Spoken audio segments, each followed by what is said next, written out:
I understand who surrounds you. I understand the ideology that's just over the fence in Gaza. Yeah. I get it. I understand Hamas. And why do I know that, how they think? Because I'm from a town 30 miles north of London called Luton Town. Al-Mujahideen, who are now a prescribed terrorist organisation, well, that group's head office is in my hometown of Luton. It was in my hometown. Yeah. Some of the terrorists in jail I went to school with. I don't claim to be an angel, but I claim to have lived a real life on one of the roughest towns in Britain. But my background, so people understand, if I hadn't had that upbringing, then the first time I got a punch in the nose for talking about these issues, I'd have run away. The first death threat I got, I'd have collapsed. Yeah, it was never going to be doctors and nurses that stood up against jihadists on the streets of the UK. It took 50 years for people to start denying the Holocaust. It took a couple of days to start denying. October 7th. October 7th. Yeah, it took a couple of days. I'm a Zionist. I believe in a homeland for the Jews. So what? What's the problem? Stop apologising for it. All the Jewish groups, the Board of Deputies in the UK, they keep apologising and they refuse to stand with Israel. It's your homeland. It's historically and biblically, it's your land. It's always been your land. What's the problem? What's the argument? Don't you understand that if Israel falls, this is why I see Israel as such a key ally as well. If Israel falls, we all fall. We needed Keir Starmer. We needed him. Yeah? In order to wake up. In order for people to see how bad it is. Britain could be saved. No, Britain will be saved. It will be saved. It has to be saved. Israel Updates with Gadi and Mike Duran.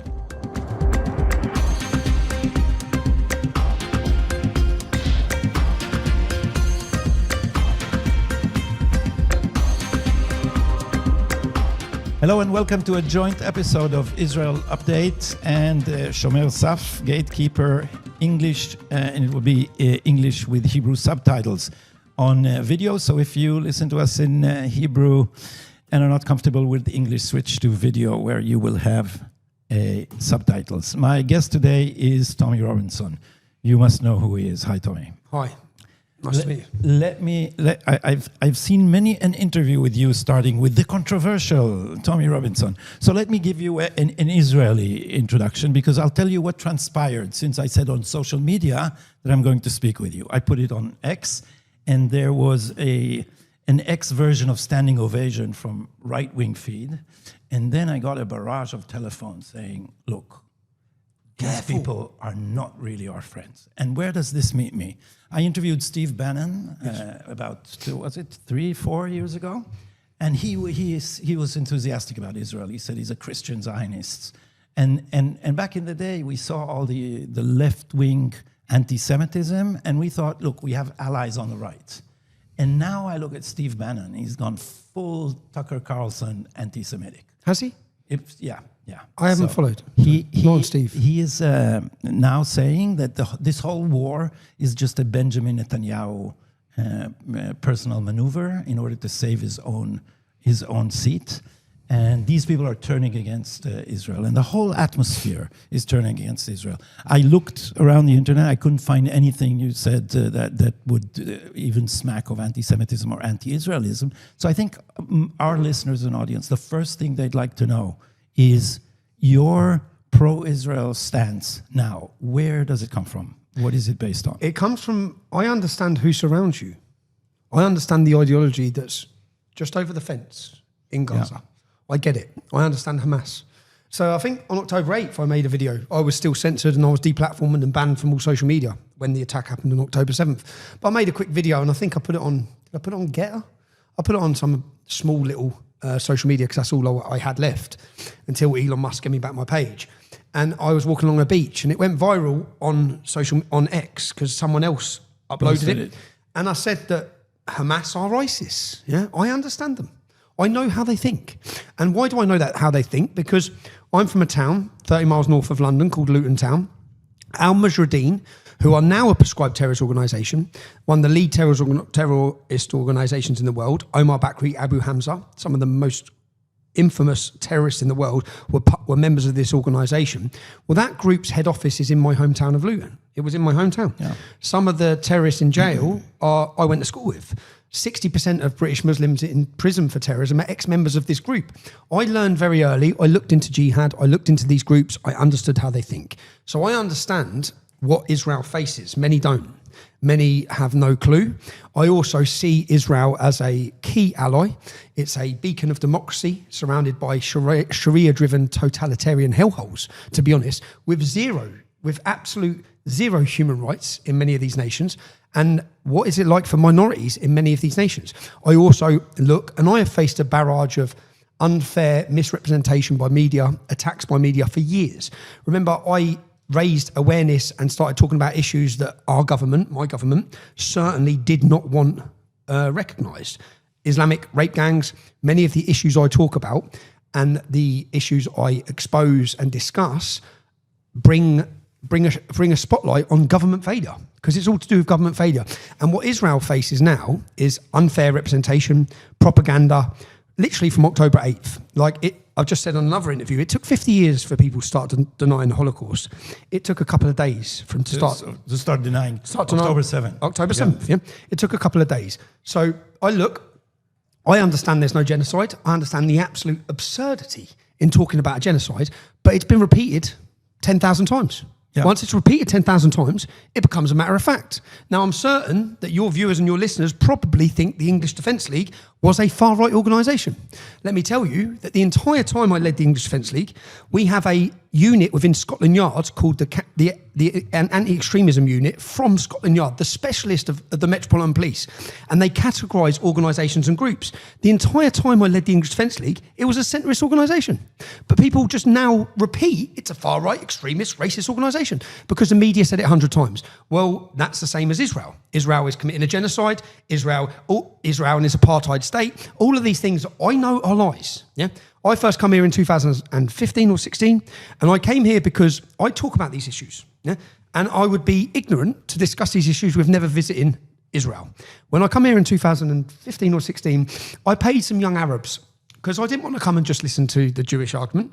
So I come here and I paid some young Arabs in Bethlehem to take me to a Fatah-controlled refugee camp. So I risked my life. Yeah? When I come here, and I was with a school friend, Dean, Jamaican kid, and when we come out here, I said to him, mate, I've met these young Muslims, we paid them, they're going to take us into a Fatah-controlled refugee camp, we're going to spend the day there, we get to ask some questions. And we hear the big fallout. He said, I haven't come here to get killed. And the reality is, if they would have known I was Tommy Robinson, founding the English Defence League, I guess my life would have been in danger. Yeah. But I risked it to hear their story. So when I walked around this refugee camp, there's footage of me there. As I'm walking around, I meet all the children. I'm playing football with the children. And as I'm walking around, I keep asking the question, who's oppressing you? And I'm expecting him to say Israel. And this was a fourth-generation Muslim refugee. He didn't want to say Israel. He said the Palestinian Authority, which really threw me, because I didn't know much about the Palestinian Authority in 2016. So I said, the Palestinian Authority. And he said... Did he say that on record? I've got it on camera. Yeah. Wasn't he scared that, the Palestinian Authority is would not... kill him. Yeah. So I've got it all on camera. And then he says, do not fund Free Palestine because the money does not come to us. Yeah, it does not come to us. And I said, what do you mean the Palestinian Authority? He said, well, I'm a fourth-generation refugee. My children will be fifth and theirs will be sixth. And as I'm walking around there, it really threw me because... And then I said, why the Palestinian Authority? And he said, because... And they had... He described them as martyrs on the walls of the houses. She blew up a bus. He done this. They're martyrs. And they explained that once they've done that, they then get money from the Palestinian Authority, which is paid to slay, which I'd never heard of, yeah? They get money then, and they get a reward for the rest of their life. So I said to my friend, we've both got children, and I felt for the children. And do you know what? It works, right? Because holding them in that position, the Palestinian Authority, keeping them... I said, where's the park? There isn't one. Where's the football pitch? There isn't one. So as I'm walking around, I wanted to give them money. When I left, I wanted to help them, yeah? So it works. They bring European politicians into camps like that. They show them the squalor, which they're purposely held in by the Palestinian Authority, because rather than building them all villas and houses, they buy weapons and dig tunnels. So I walked around and I said to my friend Dean, like, the only way out of this camp, the only way for many of these families is to go and kill a Jew. And I said to him about killing a Jew, and he corrected me. I said, so if you leave this camp and you kill a Jew, and he said, kill an Israeli. I said, what do you mean kill an Israeli? It doesn't matter if they're Jewish or not. Just kill an Israeli, you get rewarded. And that really threw me again. So all these things threw me. And then the Palestinian Authority. So I leave the camp, I go back and I look into the Palestinian Authority. And then I see that we pay them. As in we, the British taxpayers, fund the Palestinian Authority. And then you look at my government now, which is partly why I've come here. You look at my government now, and I don't want Jews in Israel or Israelis to believe that government's decision to recognise a Palestinian state that still have that pay to slay policy. Yeah. And they've recognised it. It's absolutely absurd. It's insanity and it's an embarrassment and humiliation to the British public. So I looked at all this. I came here to learn. I experienced a lot in that week. That week was fascinating. Probably the most fascinating week I've had in my life, yeah? As in a trip or abroad or holiday. I'll tell you the truth, back then I used to not mind a party. And whenever I'd go away, I'd have a party. In that week, I didn't party once because I was so interested in what we're doing the next day and where we're going.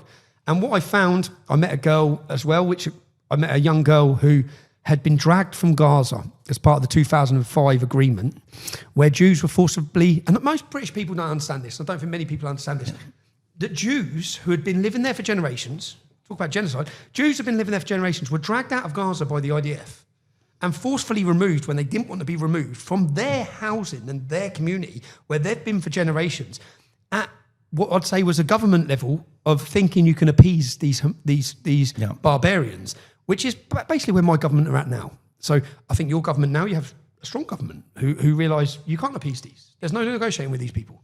So I learned a lot in that week. And I also approached every Arab in Israel. And I don't know if you've seen my footage this week that I've got since being here. Where I saw your footage with the Shefi Paz. And, okay.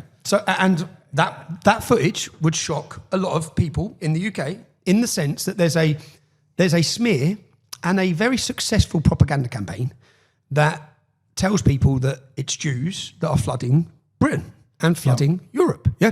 And certain Jews. It's the Jews who send the refugees, or the Jews in the West are, according to this line of propaganda, they are opening the gates inside Europe, and the Jews of Israel are sending over or creating a crisis and sending refugees. That's what's thrown at me by the ethno-nationalists. And to be honest, I think it's an easy way out for many, because to criticise Islam and talk about the Islamic demographic, it's dangerous. To criticise the Jews is not dangerous, it's quite easy, yeah? And it's also an easy way out for the Muslim community. Rather than accepting any fault within their own community, they just blame everything on Mossad. Do you get fire for defending Israel I get absolute hell for defending Israel. From one side or from both sides? From every side. From the right and the left? From the left, the right and the Islamic community. What they say? I'm a traitor, I'm a Zionist, I'm Mossad. And bearing in mind, like, I'm on the right side of history. I know I am, yeah? What am I defending? I'm defending a beacon of democracy, okay, that shares the same values as us. Mm-hmm. Israel shares our values. The principles and values that built Western civilization are here, yeah? The same as in Great Britain. They're not in Gaza, okay? They're not in many of the Islamic nations. So they're not my partners, okay? I understand jihad. You see the situation Israel's in. When I come here in 2016, I come here to look at how you live, because you're surrounded by jihad. So how do you survive as a nation? How do you survive as people? And I saw the bollards outside the bus stops at the time, yeah? And I thought, wow, like, we're going to have this. I know we're going to have this. You fast forward now, Christmas markets, religious festivals, we have got bollards everywhere, yeah? We are just catching up with you, understand? Yeah. And you see the way you have to survive and live your life under security with people with firearms everywhere. That's how we're going to have to live, because we've imported, and on your border, I watched a video yesterday, the unseen footage, and do you know what the shock for me? I understand them, Hamas. I know how they think. I know the hatred they have for Jews. I know the hatred they have for us. I also know that their goal is not Israel. Their goal is world domination. Their goal is New York and London. That's their goal. They're a caliphate organisation, the same as ISIS, the same as Boko Haram, the same as all these groups that share the same ideology. That is their goal. But that's not what shocked me. And I don't think that's what shocked. I think a real wake-up. I know many Jews had a wake-up on October 8th. You know? But for us in the West, we saw our universities and our capital cities taken over, week in, week out, by hundreds of thousands of very proud Hamas-supporting terrorist sympathisers or terrorists.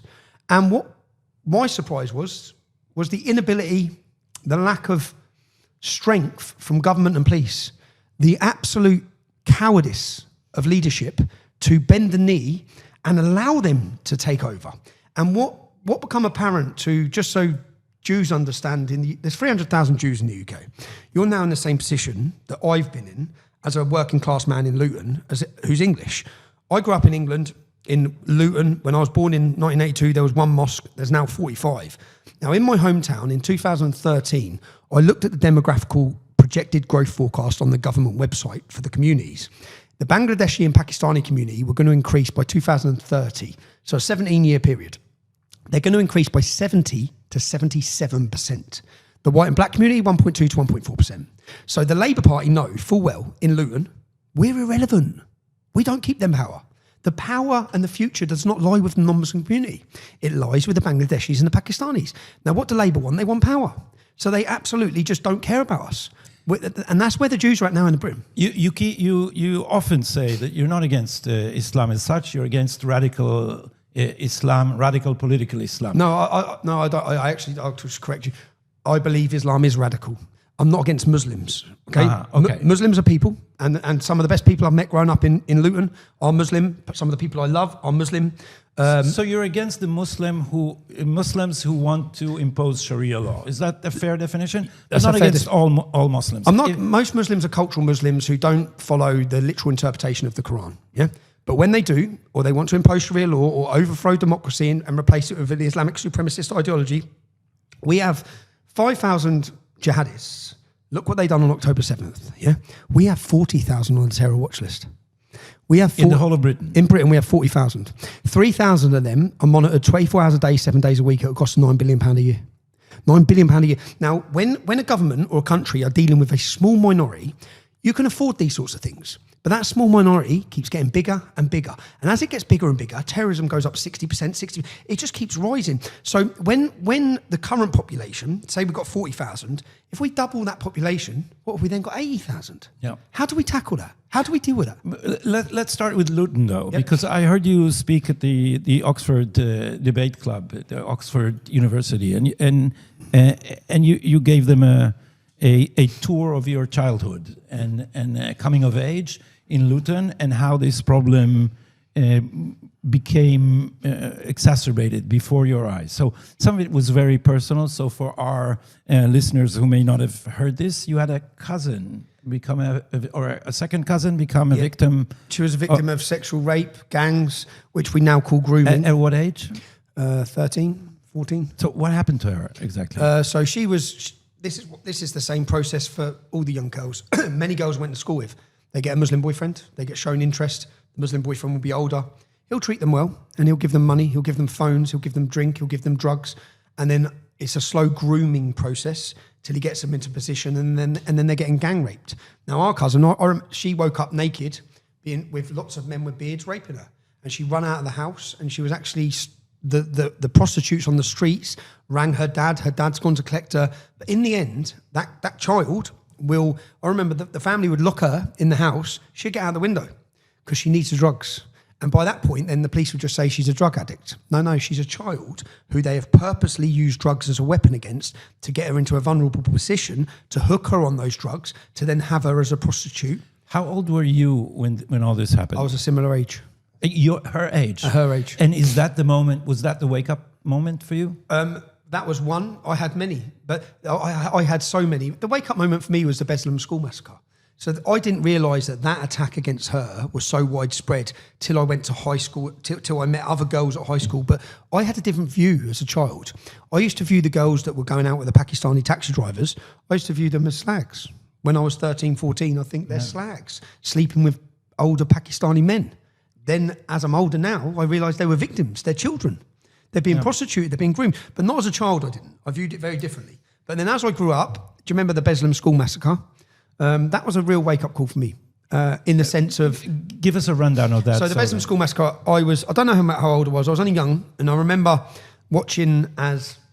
So basically, and this is coming to the UK, I guarantee you, in Europe, a Jewish school is going to get hit. That's not me. A Jewish school is going to get hit. Yeah. Now, God forbid. No, it's going to get hit. They've already found plans on some Muslims years ago in London for a Jewish school. So basically, the Bedlam school massacre in Chechnya, they take over a school. So loads of jihadists go in. And the thing for me watching it, the jihadists go in and the parents, think of this, picture it. The parents are outside the school, the army are there, and all the jihadists are inside the school with their children. And then they start butchering and massacring the kids. And as they're doing that, I can still see the parents falling on their knees outside the school because they can't get in there, and they're listening to the screams of their children. That horror I can see it now. And as I watched it, I thought, what is this? Yeah, because this isn't one lone madman. Yeah, this is a whole group of men. So that really was my wake up to then thinking, I need to know why they think like that and how they think they can justify an attack like that. So that was my wake up to start looking into Islam and these groups. And about 2 weeks after this, as I'm going down this rabbit hole, I see in my hometown of Luton a group of Muslims in a chicken shop talking on YouTube who say that an attack like that would be justified in a British school.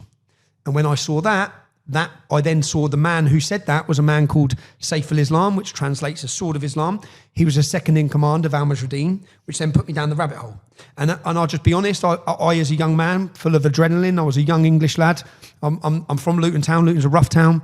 I was gravitated towards the football scene of young men who go to football together, and I saw them as our enemy. And we need to confront these. And that's when you flirted with the BNP, the 2004, British British National Party. So we at that who are really radical, who are racists. Yes, and they only let white people into their ranks, and they do, which I didn't. And this is something that you keep being reminded of when people say he's an extremist. Yeah. They say, remember, he was with the Nazis back then. What they don't pick up on, the BNP, when I was 21 years old. This was 21 years old. So at this point, I'm looking at this group. I'm looking at Islam, and I'm thinking, I know about the rape gangs going on everywhere in the town, and I'm looking for who's talking about it. No one's talking about it. The BNP were. The BNP were the only group. And then when I went online, then the BNP come to us as young football hooligans in Luton because they knew we were having a clash with these gangs, and they set up a meeting, and we went along to the meeting. And when we got to the meeting, and there's a leaked list of BNP membership, say from 2002 to 2008 or something like that. It shows that I joined and I never rejoined. Yeah, so I joined, and this is actually documented. There's a far left network called Searchlight, and Searchlight are an anti-racism extreme group. Yeah. Now they document when the MIGs fell out with the BNP. The MIGs is Luton's football hooligan element. That's us as youngsters. Just being honest, the MIG stands for Men in Gear. Yeah, we were known as the Men in Gear, which is young men who go football together and travel around the country. And often look for trouble. I'll just be honest, yes. Yeah. And remember, I'm a 42-year-old man now. But I'm not 18 years old anymore. I'm a different man now than I was when I was young, but I guess I found my culture and identity. Just as an asterisk to what you're saying, I spent 1 year in England as a child because my father was on sabbatical, and there was a cup final, and Leeds United lost it, and the centre of London was just trashed. Yeah. We went all around. It was all broken glass. It was scary. It was scary. Well, football, just so your audience understand, because they probably think it's moronic, yeah? And I think now as an older man, yeah, it is moronic. But as a young man, it's not going to... The groups of men don't go to football and just attack random people. It's 20 young men, and then there's 20 young men from another club who are quite happy to have a rivalry with them. And there's a punch-up, no weapons, no kicking, people are jumping all over them, just men facing each other and seeing who's the toughest. Now... It sounds ridiculous now. A good old-fashioned punch-up. And Luton's a rough town. Amateurish MMA. Yeah, and I don't claim to be an angel, but I claim to have lived a real life on one of the roughest towns in Britain.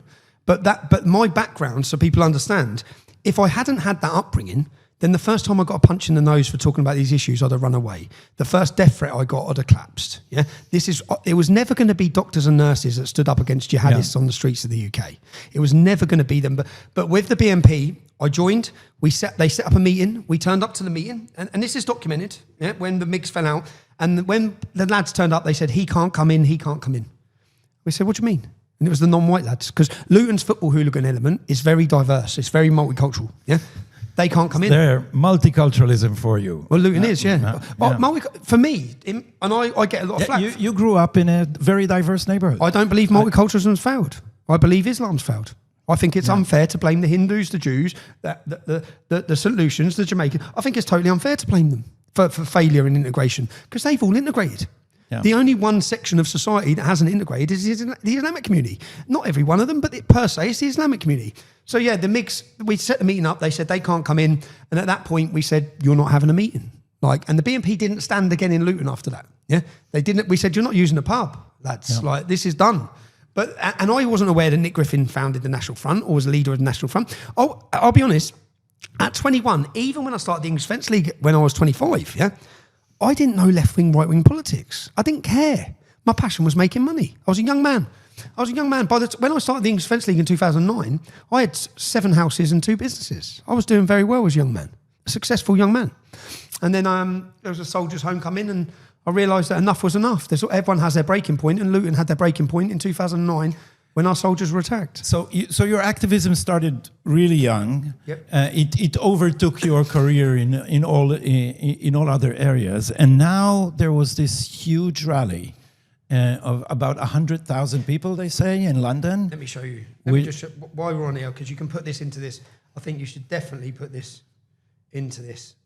Just so I want you to watch this footage. Show me. And tell me, we'll add this into there. Is that 100,000, you mean? Demonstration, see from there? Yeah. Pull up. Watch how big this goes, yeah? Watch this.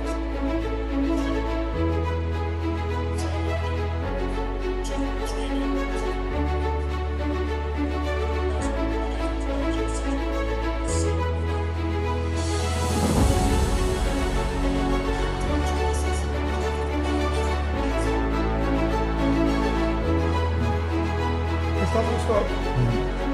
That's not 100,000 people. Yeah. That is the biggest demonstration in British history. Okay, let's have that on tape after. I'll send you that. Yeah. Clip. That is the biggest demonstration in British history. Now, you know, in Israel, when they see a left wing, when the media sees left wing demonstrators, every 500 are considered 100,000. And when we have on the right have something like 100,000, they say hundreds or a few thousands. They just said that was 100,000, and last week they said there was 500,000 out for Gaza. Yeah, for Palestine, right? 500,000, yeah, and 500,000 didn't even fill like one of the roads that we filled for miles. We know that trick, but Tommy, so you're starting as a lad in Luton, yeah. and some of the early skirmishes. Do you ever imagine leading such a huge crowd? No, but I wasn't ready to lead a huge crowd. I feel like I've done my apprenticeship. Yeah, and you're ready now? I'm ready now. I feel like, look, I've been in some dark places over the years. I've had 12 Ottoman government threats to my life. 6 Muslims are doing 30 years for planning to kill me. I've been in and out of prisons for my work and my activism. At times, I've struggled to deal with being Tommy Robinson. At times, I've been in some dark places. But I feel like now I'm in a position where I've learned a hell of a lot. What do you regret, Tommy? I don't regret anything. What I regret is not being physically fit the entire time, because I think physical fitness is the answer. It's my medicine. I don't even regret the mistakes I've made. Look, sometimes I'm an impulsive man. I'm an impulsive man, and when I'm under attack, I feel I need to defend myself. Yeah. And at times I've made mistakes in how I do that. Nothing you were indicted for you regret? Oh, my indictments are absolute nonsense. No, all of them? I've faced total lawfare. Yeah, and even the imprisonments. So even, say, for example, recently, I was in prison for 18 months for making a documentary and a film called Silenced. I got given an injunction saying that if I ever showed the public the evidence that was in court, I would go to prison. Isn't there a law in England that you can't discuss in the media ongoing trials? Is that not the problem? No, that's nonsense. So a judge has no power to put a reporting restriction on information that's already in the public domain. Fact. Mm-hmm. Yeah, I've been in prison time and time again, but the most recent one, 18 months for making a film, but I released the film, so I knew I'd go to jail. Yeah. So when I released the film, I knew I'd go to jail. I don't regret any of it, because every second of everything that's happened chisels your character. Yeah. It makes you the man you are. So I've learned a lot. I've held over 80 national demonstrations. Our demonstrations now, the ones you've recently watched, we've perfected it. We know how to stop infiltration. We know how to stop violence. We know how to stop trouble. Do not allow alcohol. Do not allow face coverings. But this has all been a learning process. When I first held my first demonstration, I'd never held a demonstration. I didn't. Men were turning up from everywhere. We didn't have stewards. We didn't police it ourselves. We relied on the police to police it. When you do that, there can be clashes and skirmishes. In our meetings now with the police, we tell them to stay away. Stay away. Let us police. Because you have your own security. We police it ourselves. Because if you come in to police it, it can allow for provocation. Some of your police officers. It allows situations. So what we'd ask the police on when we sit down and work, we work with the police now. We have a good relationship. when we look at a demonstration, where will there be a flashpoint? As in, where are our supporters going to come very close to your officers? If it's at this junction, we'll put 20 security in front of your officers. We don't want a chance. So I've learned a lot. I've learned a lot in how to, you see, at each demonstration I watched within the English Defence League, you can Google this organisation called the Special Demonstration Squad. It was a government agency group who infiltrate demonstrations and provoke violence, like January 6th. Yeah. But this is real. Yeah. And then they want to discredit and take away the legitimacy of your argument or message by portraying you as hooligans. So when we started the English Defence League, we walked straight into it. Oh, we know it from everywhere. We know it in Israel from Shabak on the eve of a murder of a prime minister. There were agents provocateurs inside the radical right in order to delegitimize it. But this huge demonstration, I'll give you the Israeli/Jewish angle on that. There is a huge war of ideas worldwide about Zionism. Is Zionism, is Israel the victimizer and Muslim Palestinians the victims, or is it the other way around? So universities, you saw the demonstrations for Hamas in Columbia campus the very next day. Because you're 20 years behind the battle. So yeah, we know Israel's allowed. You've lost the battle. Qatar, Iran. These countries have been funding this very successfully. In the universities, look at the universities in the UK. So if you just look at Hizbut Tahrir, who are now prescribed, but they weren't. They are the Islamic Society of each university for the last 2 decades. Yeah. So the alliance between the left and the Islamists has been growing. Yeah. Unchallenged. And the educated system in the UK, Columbia, in the West, across the whole of the West, are coming out hating Jews and hating Israel. Now, my view, when we talk about Zionism, and I get lots of accusations about it, I'm a Zionist. I believe in a homeland for the Jews. So what? What's the problem? Stop apologising for it.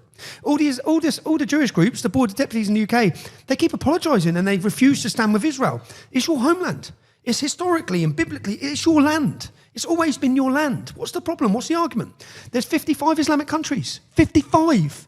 Why can't the Jews have this little spot of land? And let's not pretend it's even about the land. The Mein Kampf, Hitler's book, is 7% Jew hatred. The Quran's 11%. Muhammad hated the Jews. It's just a fact. We've got to be able to talk facts. So whose land is this? It's Jewish land. I visited Jerusalem today. If Jerusalem was under control of who? The Palestinian Authority.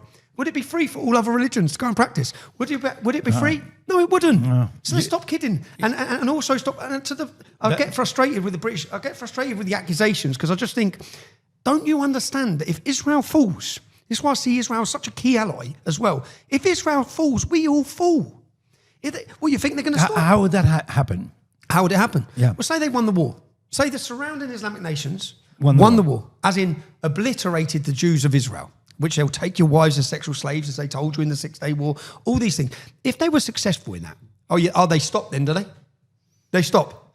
That's it. That's all they wanted, was it? Come on, man. They told us on October 8th, New York, London, we're coming. But they'll try, regardless of the war in Israel, they'll try to do that. But why was this demonstration so important for Israelis? Because our counterpoint of view, which our prime minister has been trying to say all over. You've probably seen one of his speeches at the UN, I think it's very strong. Congress. And what he's been saying is, our war is your war. Don't you understand that our enemies are your enemies? In his last speech at the UN, he said, people in London, people in Melbourne, people in New York are asking, what does this war in Gaza have to do with me? Well, he said everything, because these same people are trying to take down your country. They're shouting death to the West. They're shouting death to America. And what we're asking when we're looking at that demonstration, are the British beginning to understand that? Do they understand that we are the front line in the same war against the barbarians out to destroy the West? So the vocal minority have been given the voice for so long. Since October 7th, every week they took over our capital cities. Every week. If you follow the history, which many in the British audience are, is I come back from Spain. I was outcast. I'd left. I was deplatformed. I was censored. I didn't have a voice. I was in Spain. Elon Musk gave me back my voice. Picked me up off from the ground. I flew straight back to the UK. October 7th, every week there are pro-Hamas rallies. They were going to target Armistice Day, our sacred day, where we remember our armed forces. I organised for my first time. I made a video saying, British men, we're not letting them do this. We're coming to London. 4,000 or 5,000 men turned up, yeah? And we protected our cenotaph. Rather than them, because week in, week out, they've desecrated our cenotaph. They attack everything we hold dear, every value we hold dear. Yeah? They took over. After that, there was an anti-Semitism rally that I went to report on. Don't know if you remember the video. I went to report. The police come into the cafe. You need to leave London. I'm here to do my job. I'm a journalist. I'm here to do my job. I was then forcefully arrested, handcuffed, attacked with pepper spray by the police, and I was charged. Why did this happen? So visually, the videos went viral everywhere. It happened because then the police had a charge in order to give me fraudulent bail conditions, which they did. I was banned from London. Why did they ban me from London? Because if there was one person that was going to galvanise British support against Hamas and against the pro-Palestinian cause, it was me. Yeah. So they took me totally out of the equation for 6 months.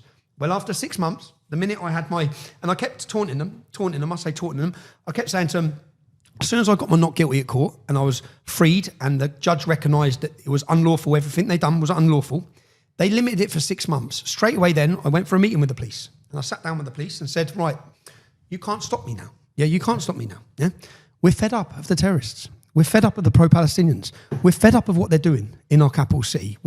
And to Israelis and to Jews, don't believe that's how the British public think. Don't think it is. Trust me, they don't.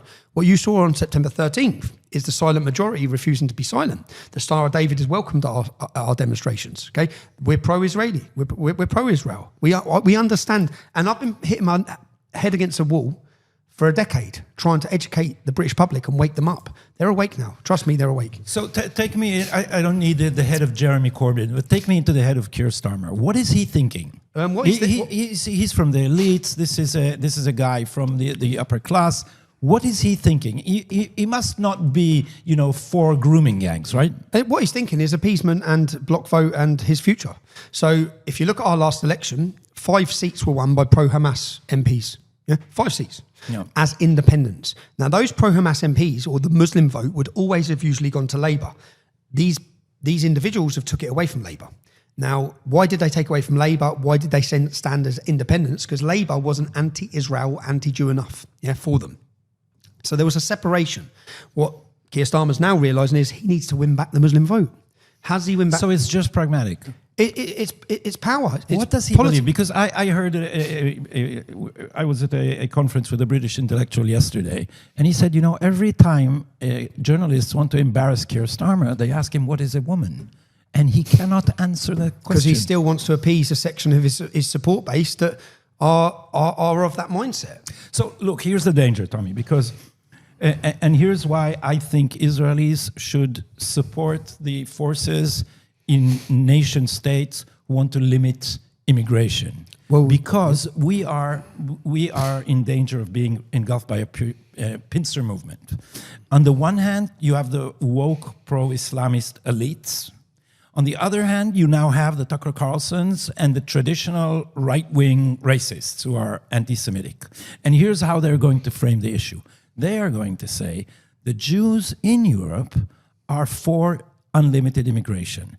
The Israelis are producing mass Muslim immigration out of the Middle East because they're creating trouble. And here you are, the Jews. It's the Jews on both sides. They are the problem.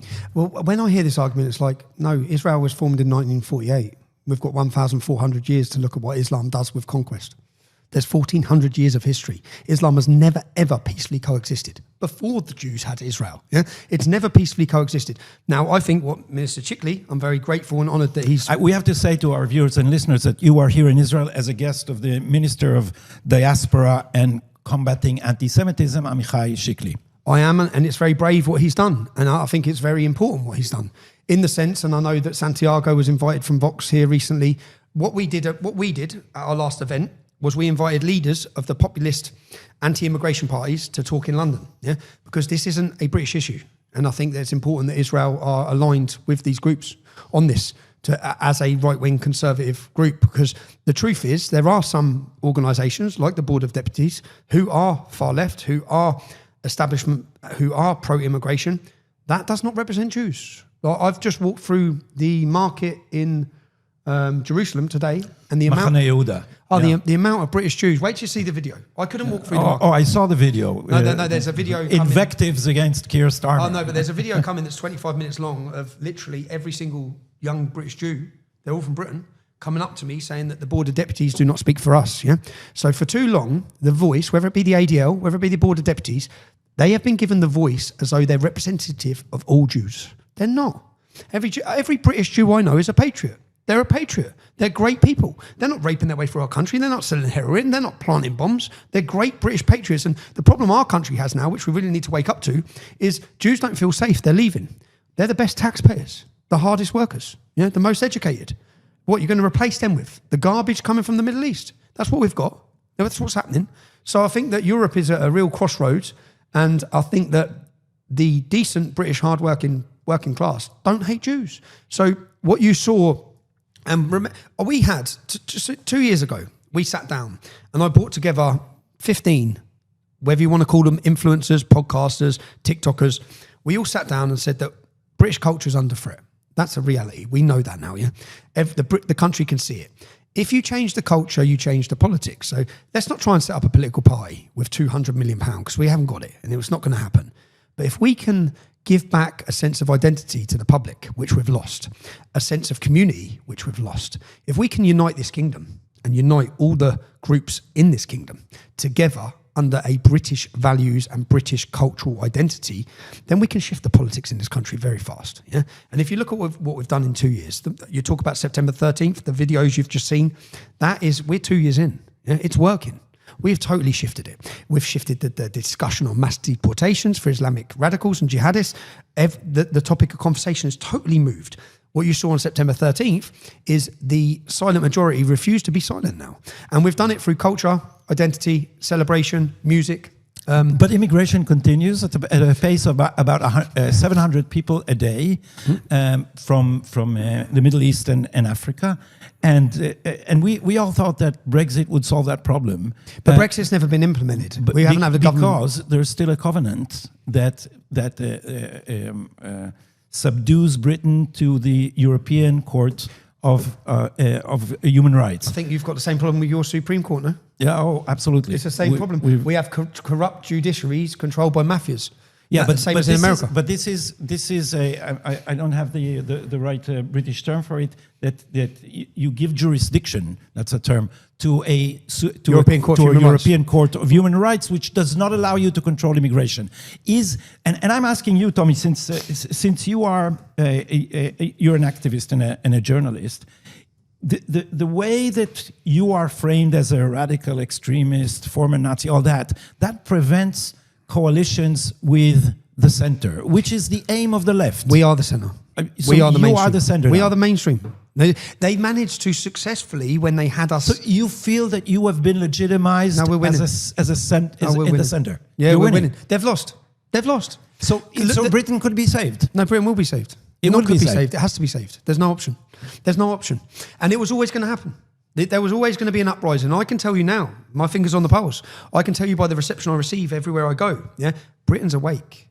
Britain is awake, and we are bordering. I'd say that this period you're looking at now, whether it be the raise the colours, whether it be the demonstration of, we started with 30,000, we went to 100,000, we went to 200,000, we've gone to millions. Yeah, wait till our next event. Is this solution going to be peaceful, or is this going to be civil war? The minute a European government is elected, which tries to enforce the law and the mandate that the British public or the European public want, which is protection and deportations against the millions of migrants that have illegally entered Europe, then they're going to riot. We're going to riot, they're going to riot. We know you can't enforce a law against them. We know you can't. And at that point, there's going to be chaos. But that's not a chaos that we want. We either bring this problem to it either comes to a forehead, it comes to a head now, or we don't win. And there's the demographical change. And that would be violent. In the end, they will commit violence. Look what they're doing week in, week out. They're already committing violence. Look at the synagogue attack last week. There's violence week in, week out. Whether it be the Nice attack, whether it be the Blackland Theatre, whether it be Westminster Bridge, whether it be Ariana Grande, the enemy are here. We're at war. What would you say to the British Board of Deputies who've attacked Minister Shickley for inviting you? I'd say that they have aligned themselves with pro-Palestinian voices, and many of the groups that they have worked with call quite clearly, quite loudly, from the river to the sea. They have sold out their own community, yeah, not me. And if they want to be weak, if they want to be the establishment, you do that, but you are absolutely forfeiting the rights and the protection of Jews in Britain. The time for weakness and cowardice is not now. And unfortunately, the Board of Deputies are very weak and they are cowards. And to throw the accusations against me, unfortunately, you're at crossroads here where people are being radicalised against Jews and against Israel with lots of propaganda. Yeah, if you don't, I don't really care what the Board of Deputies say against me. It's not going to stop my work.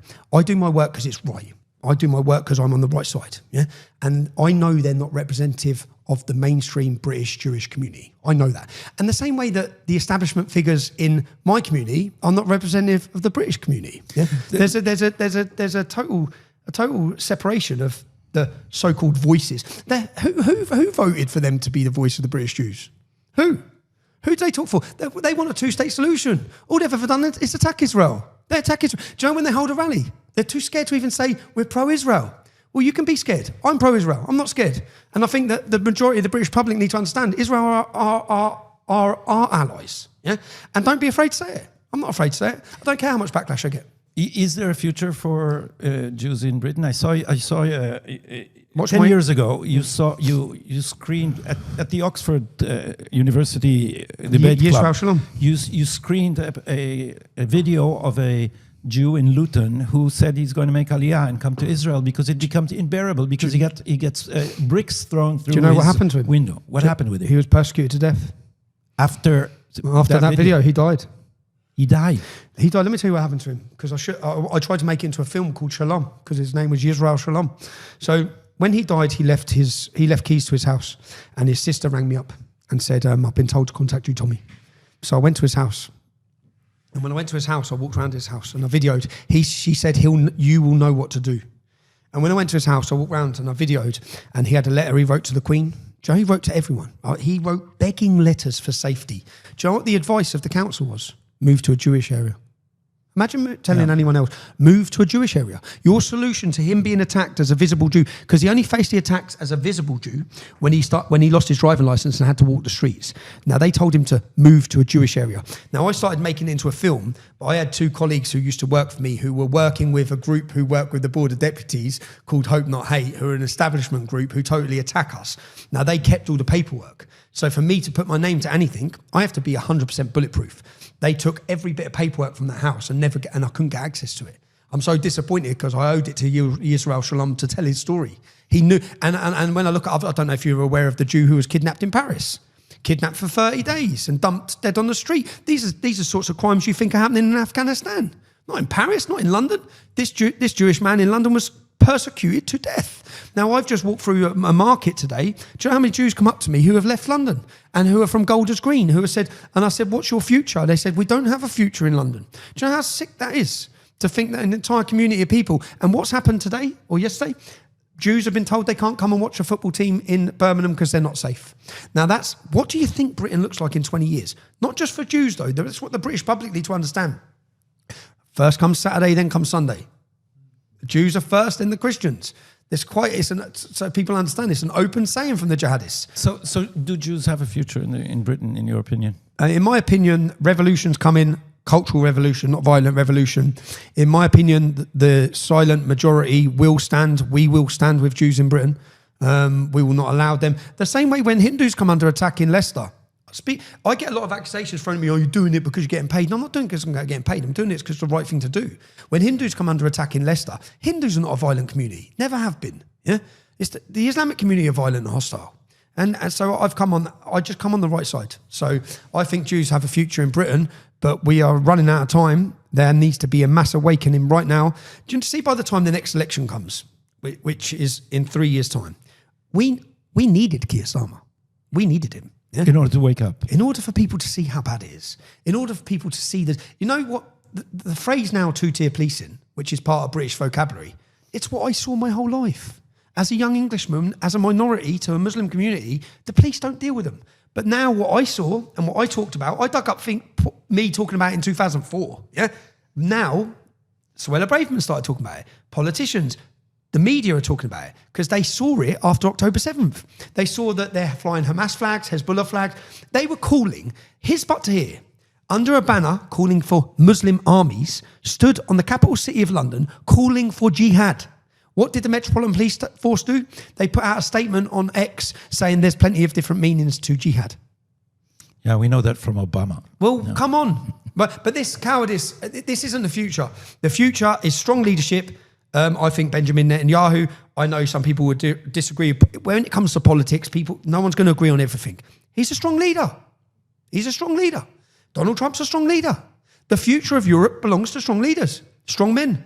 It belongs with borders. It belongs with nationalism. And I really hope, which we done on September 13th, we attempted to unite many of those European groups under one banner. Our group was called Unite the Kingdom. Our next event will be called Unite the Kingdom, Unite the West. We'd love Minister Chickley to be talking at our next event. I've come here to make friends, and I think we all need to make friends across Europe for every group and every people that want to protect Western civilization, because we're all at risk. Last question, Tommy. Are you going to run for politics? I don't want to run for politics. That's my answer. I don't know. I'm not going to say I never will. I don't want to. I see that my power I like changing opinion. I like making people think. I really enjoy my documentaries, and they are now finally getting the recognition or the views that they should have always got. If you want to watch my films, you can see them at trfilms.co.uk. I've done a 5-part series called The Rape of Britain. Elon Musk shared one of my films. It got 40 million views. I've made many documentaries. Hope Not Hate, who are the group in bed with border deputies. The reason why they hate me is because I've exposed them all. I exposed the BBC already in a documentary called Panodrama. It's absolutely ruined them. The lead head of that program lost his job because I covertly recorded them making things up. Yeah? Fake news.